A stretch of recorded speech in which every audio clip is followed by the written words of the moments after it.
जब रुक्मणी जी का ठाकुर जी से विवाह होना था ना, तो ठाकुर जी तो पहले हरण करके ले गए रुक्मणी जी को। तो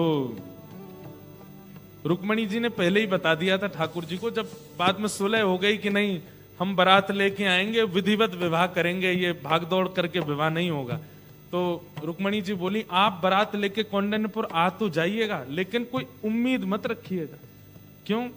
हमारे कौंडन्यपुर में आपको कोई पसंद नहीं करता। ठाकुर जी से बोले क्यों? बोले सब मुझे यही बोलते रहते हैं। बोले तुमने कैसे से ब्याह कर रही हो काला। दूसरी बात कहते हैं कैसे से ब्याह कर रही हो, 3 जगह से टेढ़ा।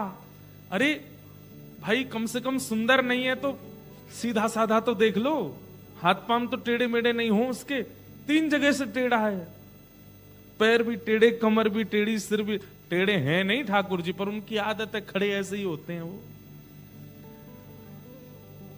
और अंतिम बात रुक्मणी जी कहती हैं हमारे कौंडन्यपुर में ये भी कहते हैं कम से कम ये तो देख लेती कि माता पिता एक हों, जो 2 माता जी पिताजी इनके। मुकुट धर सांवरे लाला, 2 बापन के जाए, एक द्वारिका में बसे दूजे गोकुल राय। एक वसुदेव जी, एक नंद बाबा, एक देवकी मैया, यशोदा मैया। हमारे कौंडन्यपुर में ये भी कहते हैं कि कैसे से ब्याह कर रही हो, धरती पर नहीं रहता, राजाओं के डर के मारे समुद्र के बीच में नगरी बना के रहता द्वारिका। इसलिए आप उम्मीद मत करिएगा कि आपका बहुत स्वागत होगा कौंडन्यपुर में। आप अपनी तरफ से बढ़िया बारात लेके आना, पर वहां कोई उम्मीद मत रखिएगा। ठाकुर जी ने सारी बात सुनी, बोले ठीक है हम आ रहे हैं, आप जाओ। रुक्मणी जी वापस कौंडन्यपुर आ गई, ठाकुर जी बारात लेकर के गए। आज ठाकुर जी एक तो सुंदर हैं ही, अब जिसने नहीं देखा वो बोलता है कि काले हैं, टेढ़े हैं, ऐसे जो देख लेता है फिर वो उन्हीं के गुण गाता है। तो ठाकुर जी आज एक तो हैं सुंदर, ऊपर से दुल्हा बन के गए, सहरा वेरा पहन के गए। तो फिर भी रुक्मणी जी की माता जी ने 2-4 माताओं से कहा अब देखो अच्छा नहीं लगता, जमाई आ रहे हैं, द्वार पे खड़ी हो जाओ, थोड़ा क्या बोलते हैं उसको जो करते हैं दुल्हा का, नेमचार क्या बोलते हैं उसको, नेकचार वगैरह कुछ करते हैं ना, स्वागत।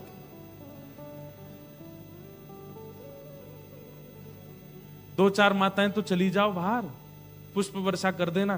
तो जो माताएं बाहर गई ना वो भी मुरझे हुए फूल लेके गई। बोले कार्य पे क्या डालना है, ऐसे डाल देंगे, अब खाना पूर्ति तो करनी है। मतलब किसी का मन था ही नहीं कि रुक्मणी जी का विवाह कृष्ण से हो। बारात आई, सब यदुवंशी नाच रहे हैं। अब यदुवंशी तो सब सुंदर, लोग बात करें, बोले यदुवंशी तो सब सुंदर हैं। बोले यही सुंदर हैं, वो सुंदर नहीं है, काला है, हमने सुना है काला है, ऐसा है वैसा है। लेकिन जैसे ही ठाकुर जी आए घोड़ी पे बैठ करके, त्रिभुवन कमनम तमाल वर्णम रविकर गौरवरांबरम दधाने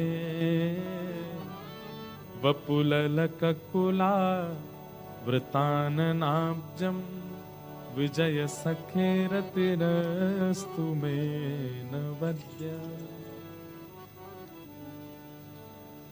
नियम ऐसा है कि जब बारात आती है तो माताएं गारी गाती हैं, जमाई को गालियां देती हैं, वो सगुन होता है गारी सुनाना।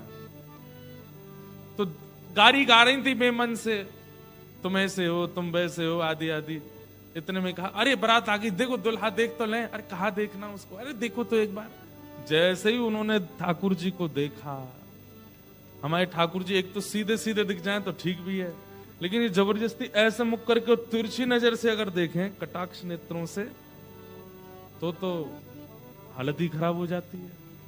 जबरदस्ती उन गोपियों को ऐसे ही देख रहे हैं जो कौंडन्यपुर की इनकी सालियां बनने वाली हैं, उनको ऐसे ऐसे करके ये ऐसे कटाक्ष नेत्रों से देखें और ऐसे अपने नेत्रों को घुमावें। बस वो नेत्र देख करके सबकी जीभ पलट गई और जो गारी ठाकुर जी को देनी थी वो रुक्मणी जी के पिताजी को देने लगी, सब जो जमाई को देनी थी वो ससुर जी को देने लगी। और दौड़ करके सब बस किसी कोई पैर कहीं रख रही है, जा कहीं रही है, बोल कुछ रही है, निकल कुछ रहा है, ऐसी स्थिति सबकी हो गई। और सब दौड़ करके रुक्मणी जी के पास गई, बोले अरे रुक्मणी तेरे भाग्य की क्या था? बोले क्यों? बोले बारात आई, दुल्हा देखे हमने। अरे कौन के ये कारे हैं, कौन के ये ऐसे हैं, कौन के टेढ़े हैं? अरे ये वैसे कारे नहीं है, ये काले हैं तो ये कृपा है हमारे ऊपर, ये गोरे होते तो प्राणी निकल गए होते इनको देख के।